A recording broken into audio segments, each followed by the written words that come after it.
What's up, everybody? We're going to be doing another technique from our double ankle sweep series. So we're in the guard, she stands up, I grab the ankles, I drop my hips, I sweep her backwards with my hamstrings, I come up, I do everything correctly, but she gives me a barrier, I go around it.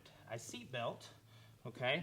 Now, at any point, I could have, like the techniques we showed before, I could have already had this. I could have gotten this at any point and just completed the back take. So here, we'll do the sliding lapel choke.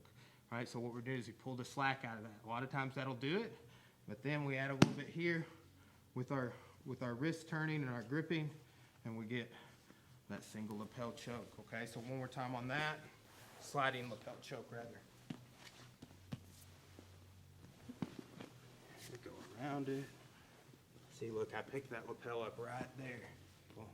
Now look, just go here and start taking the slack out. That's the first step we want to start doing. And then engaging your wrist.